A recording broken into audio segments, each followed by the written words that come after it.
being outlaws is in our DNA. That's what it is to be American. We're always the rebel opposition. We're always outnumbered. We're always hated. We're also feared and respected. I wouldn't have things any other way.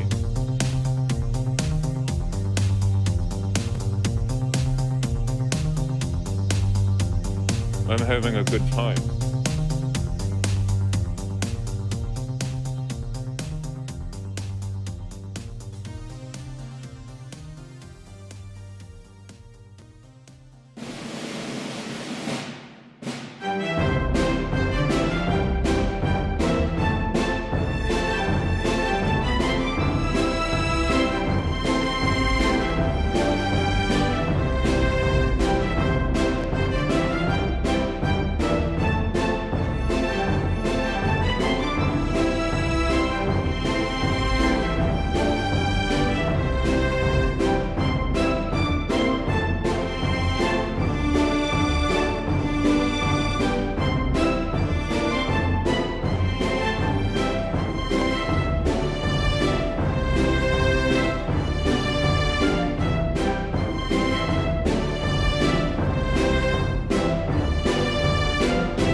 And we're live. Gentlemen, welcome back to the Greene Tavern.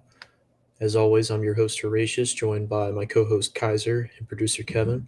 Today we have with us a special guest, Mr. Thomas Bethlehem, up-and-coming author and author of the book Fables for Young Wolves. Thomas, would you like to give an introduction to yourself, to your book, and what you're all about?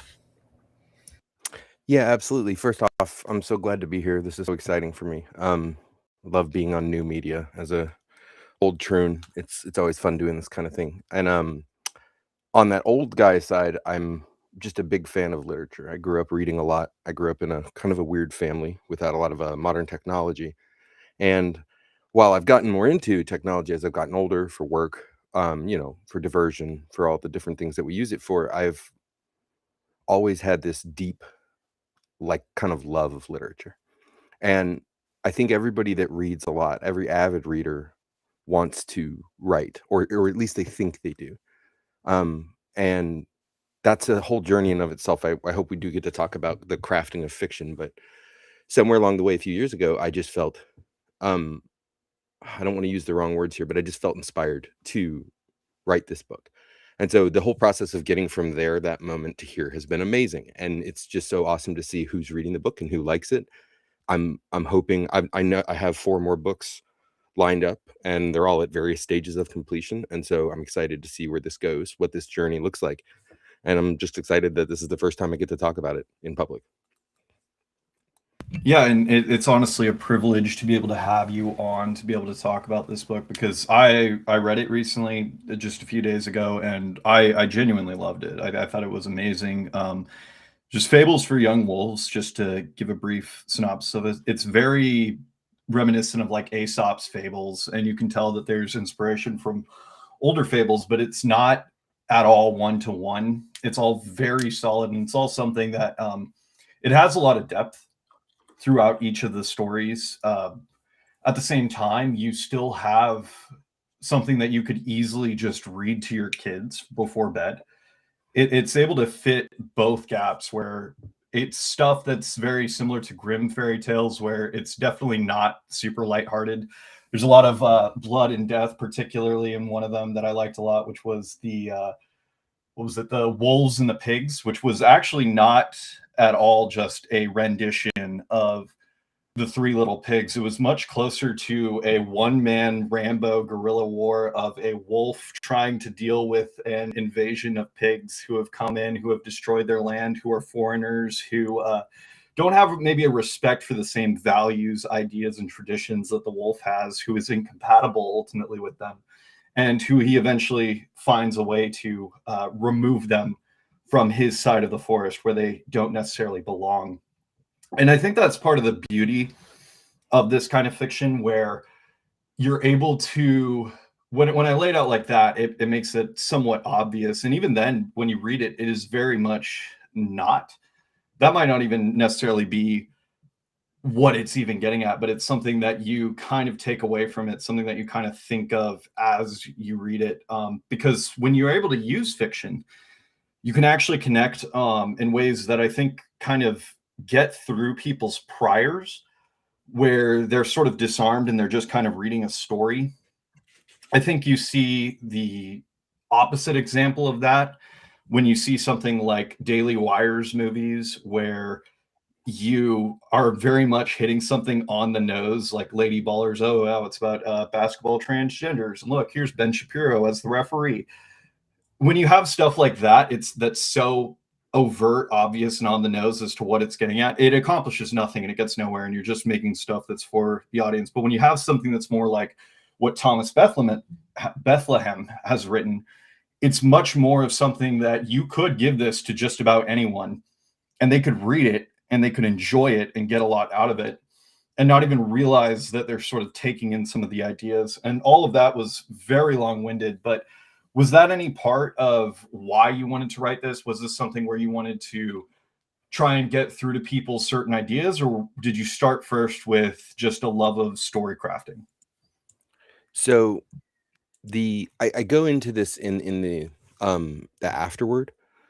And so I apologize if someone's read it. I'm going to repeat a little bit of that here, but this started as a conversation between me and my wife, and as is probably pretty common in our sphere, I was complaining about something that I thought I could do better. And it was a long drive, and I kind of just pulled it out of nowhere, and I just started thinking about it. And that was like the original, like the idea. But I just kind of put it on the shelf, and I was doing other things at the time. And somewhere along the way, like I encountered some media or something kind of poked me and the idea came back. And I'm very leery of saying what I'm going to say. I'm just going to say it because I don't want to prevaricate and sound like try not to use the F word. But I also don't want to come off as some kind of like prophet out in the wilderness, because that's not at all my intention. But this was absolutely divine inspiration, in that I felt compelled to do a thing.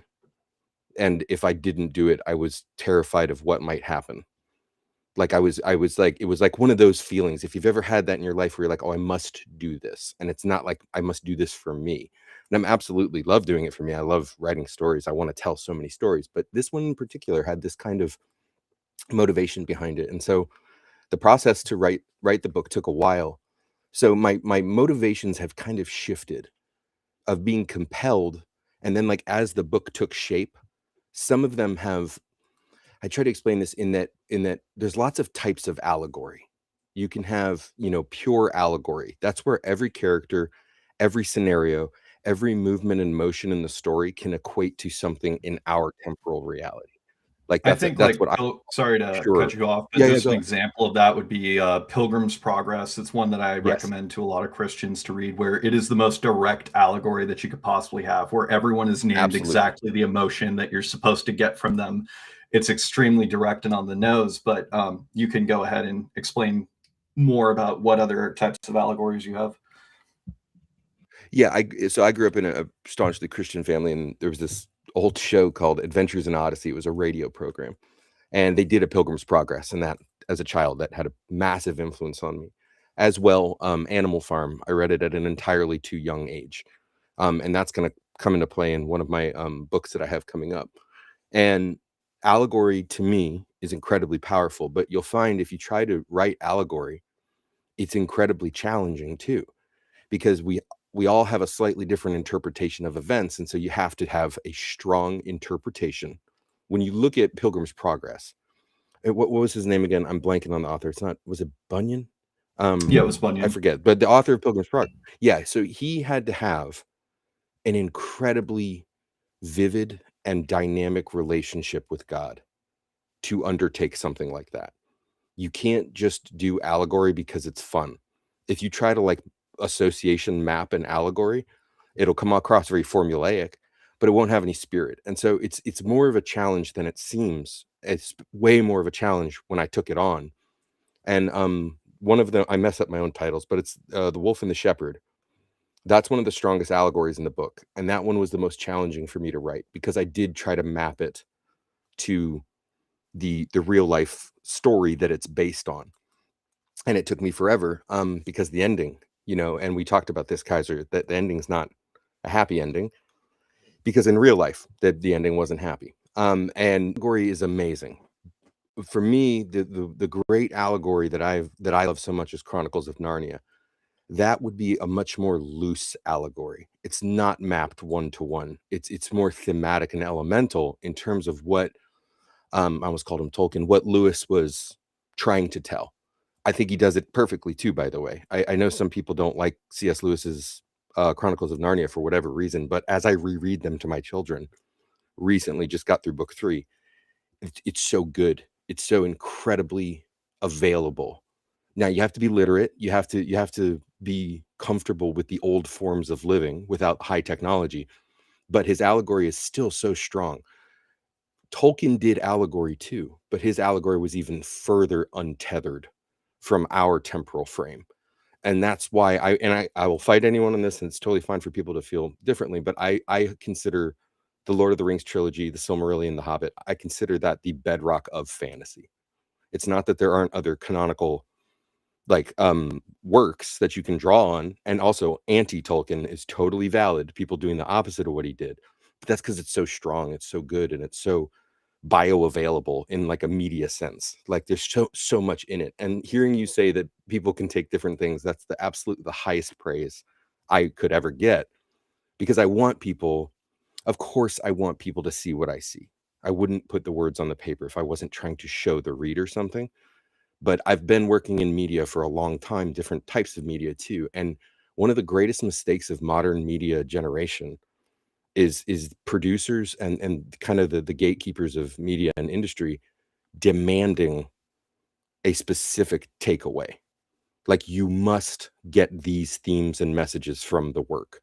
It's embarrassing. It's just embarrassing, this idea that you can tell the viewer, the reader, the consumer what they're supposed to take away. I take an opposite direction. Even if I hate your interpretation, like I love the idea of people generating their own interpretation through the frame that I've put on the page. And so I know we wandered far from the original question, but all of this got boiled into one single motivation for this book. It's a little bit macabre, but if I didn't come home to my children tomorrow, this book is something I want them to have for the rest of their lives. If they ever wondered what I would say or feel about a circumstance or situation they might find themselves in. It's not a roadmap for living. It's not prescriptions and proscriptions. It doesn't tell you what's right and wrong. It's a collection of stories intended to give you the tools to look at the world in the way that I look at the world. What you do with that information is on you. But my brain works in beast fable. It works in animal metaphor. It just always has. I've always been that way. And so that was the intention, is to give my son a guidebook. Like, and I don't mean a guidebook like go here, do that. More like a guidebook of like, you are in this territory. Here's what you know, here's what we don't know, and here's what's happened before. I know that was long-winded. I hope I answered your question.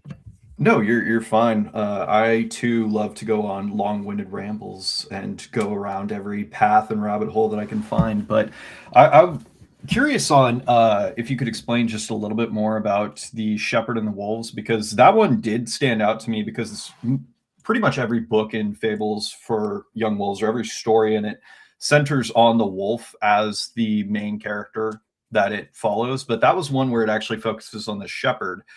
Yeah. And I didn't realize that there was a real life story to it, because I thought it was just I thought it was largely a rendition of The Boy Who Cried Wolf, which is what it reminded me the most of.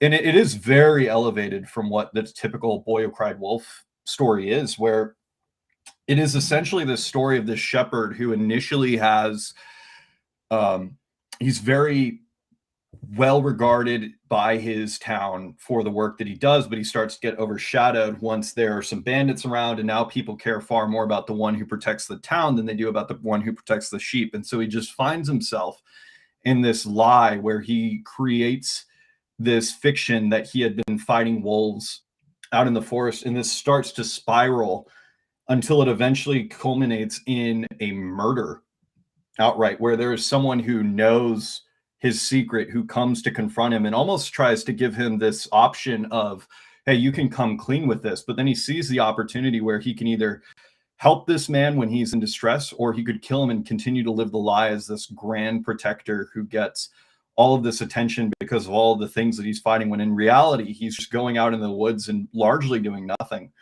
And I thought it was profound, just to show just how damaging a lie could be in a way that far transcends the original Boy Who Cried Wolf. I would rate it honestly far better than that original story as a cautionary tale, as something to give to children, even though the shepherd essentially gets away with it. But what was the motivation behind it? I didn't know that there was a real life story that you drew from. Yeah, so that's about the purest allegory in the story, and that's part of why it took me so long. And so I'll just drop the mask here, because I've got we'll circle later about some of the stuff I plan on doing with this, if there's a time for me to shill myself at the end. But I want to explain some of these things. I was against that. I'm against doing this because I like when people take away their own meaning. But that one for me is really special. I love that you picked up on the fact that it's not centered around animals. The initial intention with The Shepherd and the Wolf was to be a teaser that would go out before the book. And like, just that story would be a standalone as kind of a calling card for the book. But when push came to shove, I really liked it and I wanted to include it. But it's the story of the FBI in the 20th century. Like, when you look at that story, the young shepherd follows the path that the organization, the Federal Bureau of Investigation, followed throughout the 20th century. And the old man is the independent journalist, retired FBI officers, and other people who have blown the whistle on what's happened to that organization. The sheep are the people. The townsfolk are the elites and the politicians and the business owners within our country. The far away, with the bandits, that's warfare, specifically the global war on terror. And it follows. I played with the timeline, so it's not like you can take that story and match it up chronologically, but I tried to pull elements of the story of the FBI directly into that, and how something that was created with an express intention of protecting those that cannot protect themselves and dealing with threats that are hard to manage, hard to parse, and hard to track. And it turns when there's no real threat there. And this is, for me, this is the takeaway of that story. If you create an entity to deal with a threat and you put all of its status and well-being based on how it deals with that threat, it will inevitably create the threat itself. And that's where we tie into the two dogs, the sheepdogs that are supposed to help him, that he murders. That is how the FBI has treated its own tactical teams, its HRT, and some of the people that have worked for it too. So that's the pure allegory. There is that story, and I say the FBI, but you could map it to a lot of the DOJ and different other law enforcement ATF and Waco and Ruby Ridge. I 100%. see it very clearly now. Yeah, the story's there, right? And that's why FBI is the most accessible. But if you delve into the Byzantine nature of the intelligence community and DOJ, law enforcement in general, they are the shepherds. Like, that's their job.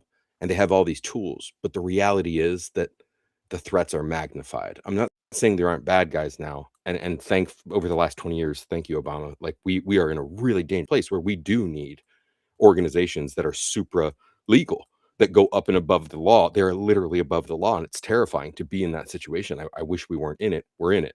That's a different conversation. But that's where that story came from. And the ending is not happy because they get away with it. But I ask you, when has the FBI ever been held accountable? When has the ATF ever been held accountable? You can show some like congressional sessions where they get yelled at a little bit, but that's it. These guys walk away, they do book deals, they become contractors, and nobody gets held accountable for the fact that they manufacture like threats while completely ignoring real threats. So that's where that story came from. But I didn't want it to be too much of a comment on the 20th century.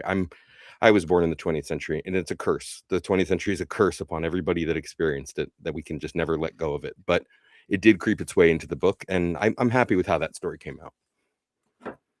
No, I loved it too. And I think part of the beauty of it is that it can so easily just not have anything to do necessarily with just this pure political allegory. You can, in fact, just read the story as still a metaphor for here's why you shouldn't lie. Here are the dangers of lying and building yourself up, or creating a fake persona around yourself, making yourself out more than you actually are, and how dangerous this can lead you down a route where you can initially be someone who is good, who is trying to do something good, and turn into a monster if you let this lie manifest. It's a beautiful story in so many regards for that. And I think it really, like, just even covering that just shows the power that fiction has, and what you're able to take away and what you're able to get from it. There's one thing, especially when you're talking about parables and metaphors, I think there's a very significant reason why Jesus Christ spoke in parable, why he told stories to people to get the message across so often, rather than just giving them the plain truth of what he was trying to say, why he constantly used these things in order to relay a message, because it connects on a level that we largely miss. And I think also, if we could segue a bit from the story, and we have the link in the description if anyone wants to buy it. I would encourage all of you to. It's amazing. Fables for Young Wolves in the link in this description of this video. But to go a little bit further into that, I think one of the most amazing things that I've seen to tie it into current events in Minneapolis, I was watching one of the videos of one of the rioters, and he just screamed at one of the ICE agents, "In every movie that you've ever seen, you guys are the bad guys." And it's such a ridiculous statement to make on its face, where, yeah, you're talking about movies, guy. Like, they're not, this is real life. But it shows how stories that you grow up with and that you're surrounded by characterize your worldview growing up. And they actually lead you down paths where, because in large part, this guy watched a whole bunch of libtarded movies, he now thinks that he is like a Star Wars rebel fighting against the Empire. And that's what's going on in his brain. And it leads and manifests into real life action. And so if you're able to take a book like this, and I would implore you, please, like, give your children good books and good stories to watch, because they matter so much. If you're able to take stories like this, if we can have people that actually write stories and make these things ourselves, we can craft narratives that we then translate to people that extol the ideals that we have, that will stick with our children far more so than if we simply tell them exactly what we think is right and exactly what we think is wrong. When we give them stories, they're going to stick with them far more. Even me, and the reason why I am the way I am and why I have the politics I do, I largely attribute to the fact that my parents, when I was like 7, for some reason gave me a book on the Barbary pirates and the war that they had. And just reading this epic story of Americans going onto ships, going overseas to fight this savage Muslim horde that is like totally written just purely like the Americans are the good guys and the Barbary pirates are barbarians, and just extolling their virtues and what they were doing, reading about them climbing onto one boat, slaughtering that entire boat, and then chopping onto another. Just this sheer tale of heroism. And giving that to me, I mean, it's in large part probably why I joined the military. It's in large part why I'm such a patriot. If I hadn't, and I grew up in an extremely liberal environment, if I hadn't been given those things, I very easily could have just ended up down this route and down this weird path. But getting these things, especially, scripture, the Bible, and just stories to accompany them, I think is extremely important. And I went off on a massive tangent and a massive rabbit hole. But the opposite of that, where we have basically given up this sphere and this space entirely, is the manifestation of these, again, kind of freakish people who see themselves as like Harry Potter characters fighting Voldemort. And now they're out there taking actual action on the streets because of it. Do you see that? Do you see that what I'm saying? Do you have any thoughts on that matter, or what we could do to maybe combat that?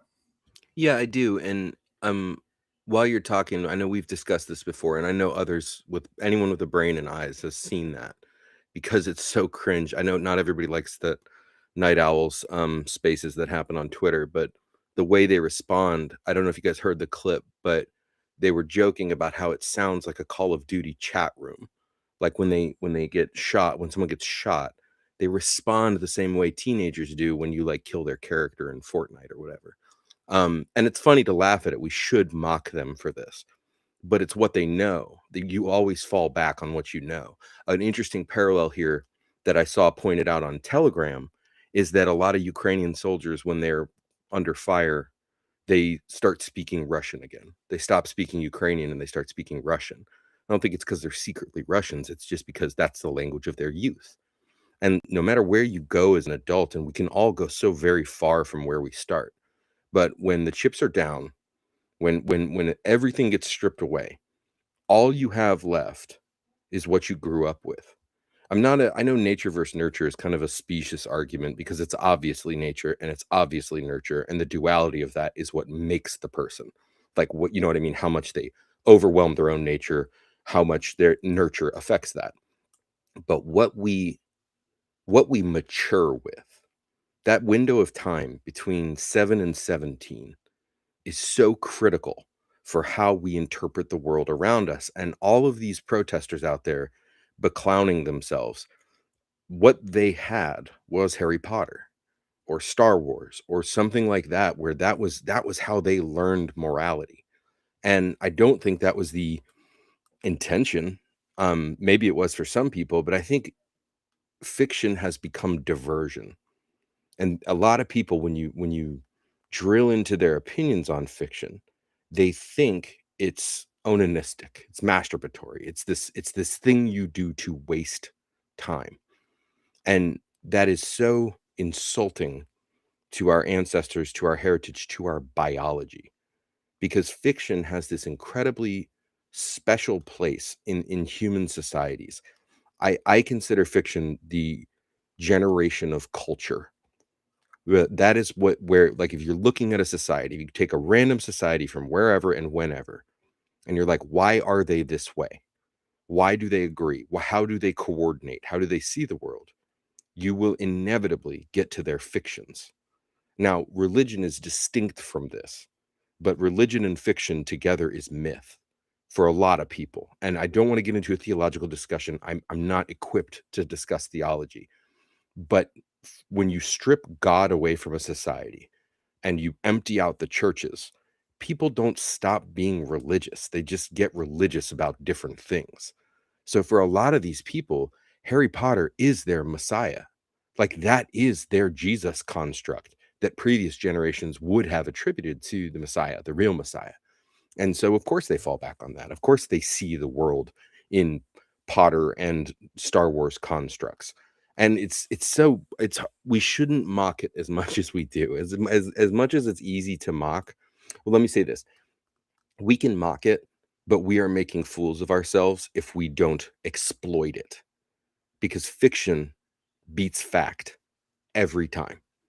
Like, when people are scared, when people are pressed to the limit, it is the fictions they have consumed that will dictate their response. The facts don't matter. You can explain the facts all day, but if somebody comes in with a really good parable or fable, or even just short video or feature-length film that like hits all their buttons and it kicks off everything in their maturing brain, that is what they will cleave to. And so it's an important thing, and it's a big part of why I did this. Like, as I went through the process, is I'm obviously hoping for success. Everybody that puts out a book wants it to sell.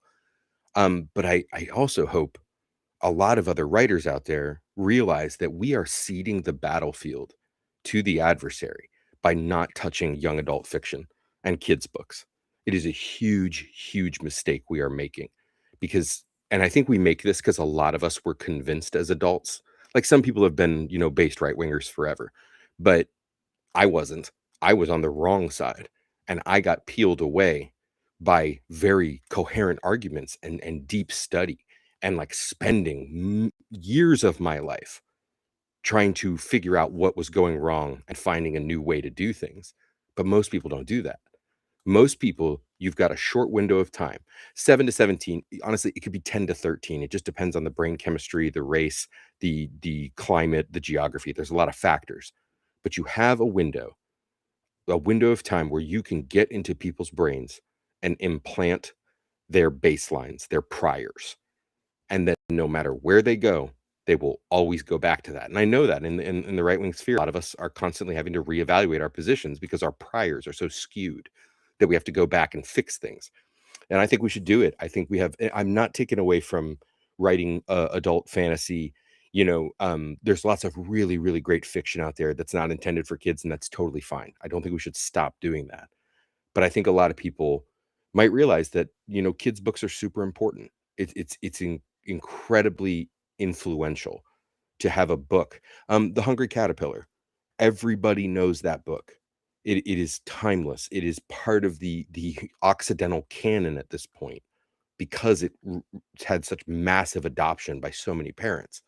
I'm not saying we just go out and do another Hungry Caterpillar, but I think there is something to that. And I hope that people take the lesson from the Harry Potter generation and not make that mistake again with Generation Alpha and the subsequent generations that are going to come out, and that we occupy that high ground and hold it because we can. And I know I'm babbling here, but I feel very strongly that the right wing does fiction better than everybody else because we take the time to look at things the way they are. And good fiction is accessible because it's believable. Even if it's a fiction, like it's believable, you fall into the story. So I think we have this preternatural ability to tell stories. And I think we are putting a lot of resources into telling stories for 20 somethings, 30 somethings and beyond. And I think we should shift some of those resources downward, start hitting, teen, preteen and kids fiction. I think it's just this open battlefield that so many of us could operate on. No, I'm in absolute agreement. It is so important to actually just give solid stories, especially at that age, because you are right. That is where you are getting molded. And like even me, it was largely because I watched and read stuff that was not necessarily things for my age. Like the fact that I was watching Fight Club like 12 probably had a large impact as well on the politics and the outlook that I have, like different things like that. And what you're getting at too, as far as the right being good at fiction. I mean, you even see it where so many stories were able to like Yankee Doodle dandy them, where they are not meant to go towards us or weren't intended in that way, but you're able to show how actually this hits at like right-wing themes and things that we believe in and things that we agree with. I think one of the most standout ones to me, where I thought this was one of the best fantasy books I had read initially, was what is it? It was A Way of Kings. I don't know if you're familiar with that. No, I'm not. But do you know the author name? Okay. I'm blanking on it. It's Brandon Sanderson. Yeah, so Brandon Sanderson is now extremely liberal, and he wrote, initially, it was someone who, again, coming from the military, it was a great book on leadership and fantasy, and it built this incredible world. And then by book 5, he's been so corrupted by simultaneously some of the audience that latched onto it, and then also just whatever happened to him, where he's now like he went from a great book on military leadership and this interesting culture and society that was like highly gender segregated to now writing about the world is saved by a gay kiss between two different species. like that's the hope that we're supposed to get out of this is an interspecial gay romance. And that shows that we can all actually get along. And that's where it went from book 1 to book 2 or book 5. It was absurd. I hated it every moment. It's so easily corrupted, right? Like if the author goes off the rails like that, they can destroy a whole world. And Yeah, they get a pleasure out of doing that too. They never, like they that was intentional. Like he knew he was going after his own fans. Yeah, well, here's the thing, and this also gets to it, where a lot of people will point out, like, for example, like, I'm a massive fan of Fallout New Vegas. It also had a massive shaping on me. I played that game, I don't know how many times. But the original game is so solid in just crafting this interesting world. It gives you these amazing, great men to look at, all these different paths to take, this intricate world. And then when I'm talking about how great it is, so many people are telling me, actually, look at all these trannies that like it. Look at all these freaks that attach themselves to this. That means that the property itself is bad. And it's no, these people, like you said, don't actually have anything that is a religion. They don't actually have like a true God to follow after. And so they attach themselves to properties far heavier than anyone else. And then what ends up happening is they create these bizarre fandoms around them to where they're now dominating the space. And now you get this perception that something that is largely solid, that you can actually take a lot of good away from. It does speak to a lot of great themes and great ideas because they get involved in it and then they corrupt it. Now it gets that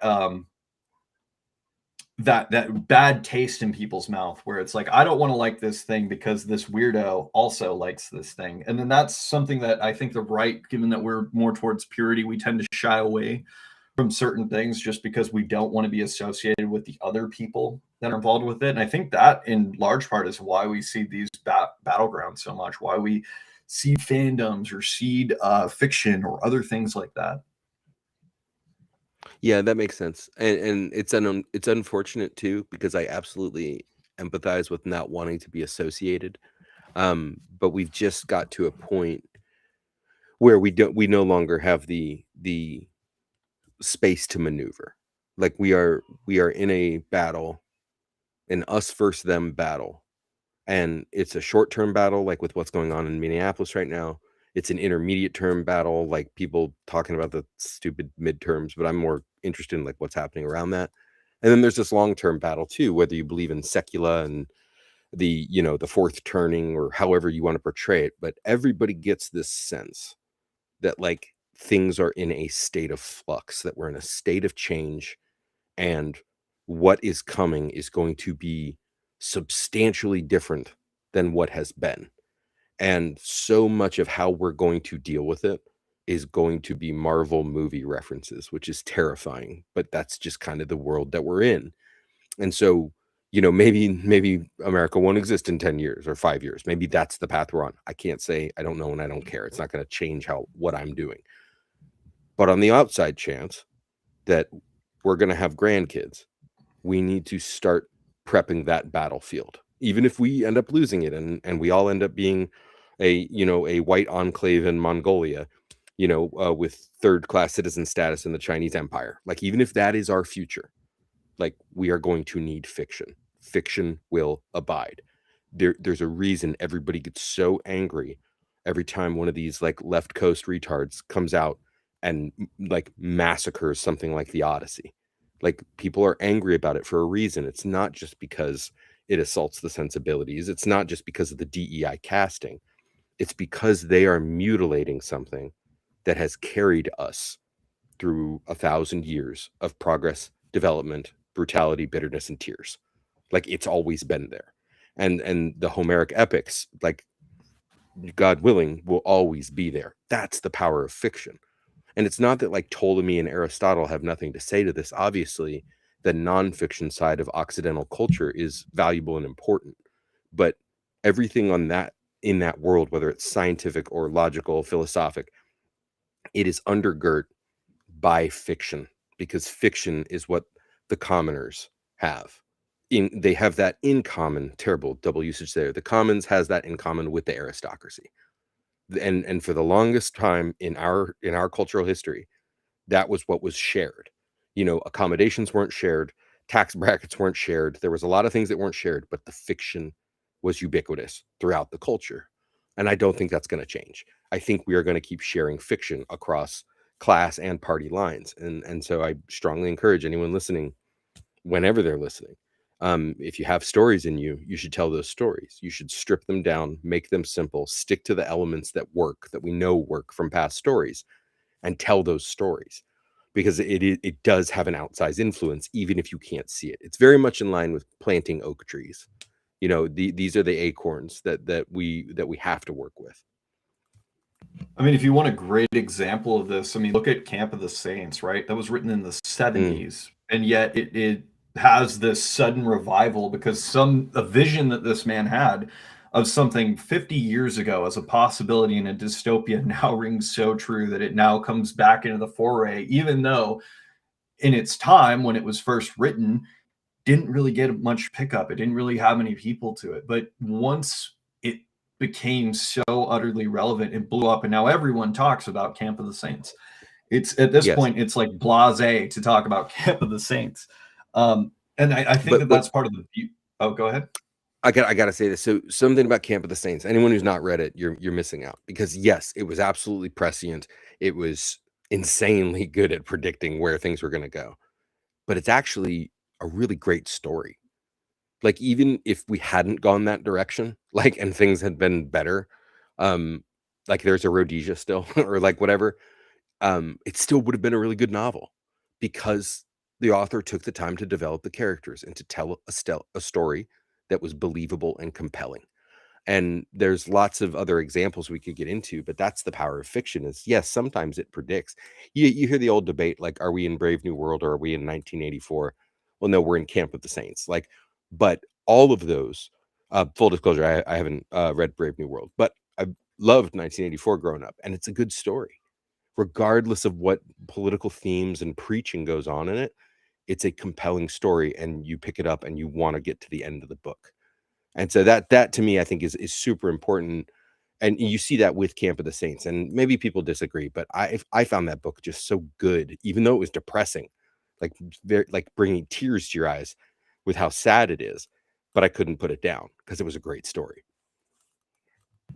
Yeah, and if you're talking again about stories and crafting them, especially if there is anyone that listens to this and does decide to do so, the issue that so many people who try to make right-wing art fall into is that they're trying to make right-wing art. They start with the premise that I want to get my politics, I want to get my ideas across.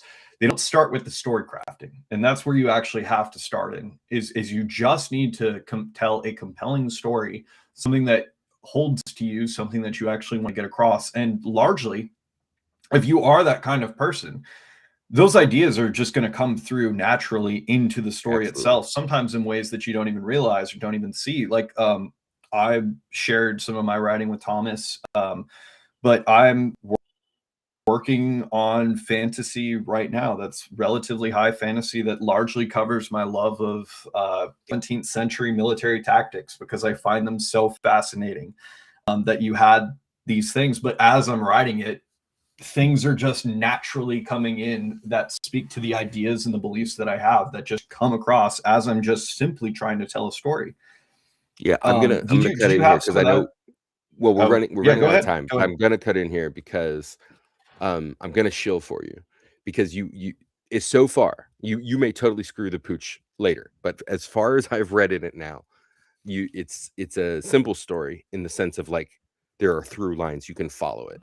And a lot of us make that mistake, especially those of us that love grandiose fantasy, is it gets too complex too early on. But like, you have to earn that. You have to earn the complexity with characters that are compelling. But it's compelling, it's believable, it's entertaining, and it's grounded. And I've loved it so far for those things, even though you do have these really high fantasy elements. I can, like, you've teased this giant world that I'm excited to learn about, but I'm excited to learn about it because your characters are grounded and compelling. And that's like what you brought up is such a classic early error that a lot of young or early storytellers do, is they're like, what message do I want to tell? Well, you don't need to worry about your message, actually. What you need to worry about is your characters. And if you're writing a story that you are not compelled to come back to, no one's going to be compelled to read it. Like, it's got to be something that draws you, the author, in, because that's your indicator that you're on the right path. And so just to you, it's been great so far. I'm excited to do the whole thing, but I hope we see more of that too, because it's simple. It's not easy, but it is simple. It's just grounded, believable, engaging. Go for that. And then if you put reality in your story, it will be right wing, because that's what the right wing is. It's bowing to reality. Sorry, I just wanted to throw that in there because I've really been enjoying it. I'm not just the kids say glazing you or whatever. It's just disgusting. But Well, it's been really good, and I've really enjoyed it. Well, thank you. You're talking about something that no one can read right now, because it is literally just an early draft that I have not put out there. But which is even better. It gives me reason to actually finish the work that I have in store. Oh, you absolutely have to. It's so good. Well, you have to do it, because it's like you're setting it up, and I'm just excited to see where it goes, and I'm dreading to get to that last page. So go ahead. I appreciate that. I'll try and match your reading with it. But anyways, we have a few super chats. We're starting to wrap it up here. If you want to read those out, Kevin. Yeah. Let's see here. We have Christopher Burks for $2. He says 07. Thank you, sir. And then we've got one from Mr. Peabody for $15. He says, "Good evening, gents." And that's it for the super chats, gentlemen. Good evening, Mr. Peabody, and I salute you, whoever saluted us. Hey, I want to say, Mr. Peabody, you said you bought one. I'm so excited. I hope you enjoy it. But if you don't, give it to a kid. But even if you do enjoy it, like if you have your own kids, read it to them. But that's one thing I don't want to talk. I can't talk about. Things are happening with the book, and I'm going to circle back with you guys when some things mature. You guys remember flash mobs? Are you old enough to remember what a flash mob is? I remember what a flash mob is. Yes. Yeah. Okay. So it's in line with that, but things are happening with that. And if you guys don't mind, if I shill my wares real quick before we go out. Yeah. I absolutely. happily call myself a fellow I'm in the literature mafia. I'm not the Don, but I am a lieutenant. And so there's a couple of us out there that are doing different things, and some stuff is right around the corner that's going to be exciting and fun to get into. It's hopefully going to bleed over into lots of other stuff that are happening. But I wanted to shill a company that just launched called Cortland Falls, because I'm going to be putting out some merchandise through them, and I'm putting everything together right now, but it's not going to be contingent on like having read the book. Like, we're just trying to make some really nice stuff that people like to wear, but that is hopefully going to lead into some other things. Because I get that a lot of people are like, they're not into books, they're not into reading, they want to watch videos, and that's totally fine. I get it. I'm hoping to go that direction too, but there's lots of stuff coming up. And so I just encourage everybody to, keep their eyes open and like look for things to do, because one of the secret sauce of a lot of this too, and this goes to the story you're writing, Kaiser, is it's got to be fun. Like, it can't just be depressing all the time. It can't just be, oh, look how terrible things are, or look how gory I can make this scene. Like, you have to have fun doing it. And I hope to, in the books that I have coming up and some of the things we're going to do with them, I hope to inject a lot of fun in that. So that's all I got to say. All right. Well, I appreciate that. Thank you for coming on, Thomas. I think that I just want to reiterate that I think besides just pure domination of the political sphere, the thing that the right needs to have the most is what fiction we have. Because if you look at the left even, and what they've done is they have been able to take stories, even when they were at their weakest, and stuff that's even like centuries old or 50 years old or 20 years old comes back, and then they're able to utilize those things in order to paint the world that they want. And unless you're able to fight on that front too, that is largely what can have lasting impact, more so than even a lot of policies or laws can. And so if you're someone who can write, you should write. Thomas Bethlehem absolutely can write. Everybody should read Fables for Young Wolves. It is a fantastic book. And I think that about does it for the night. Thank you again for coming on. Thanks for having me. This was awesome. All right, thanks. You want to roll the outro, Kevin?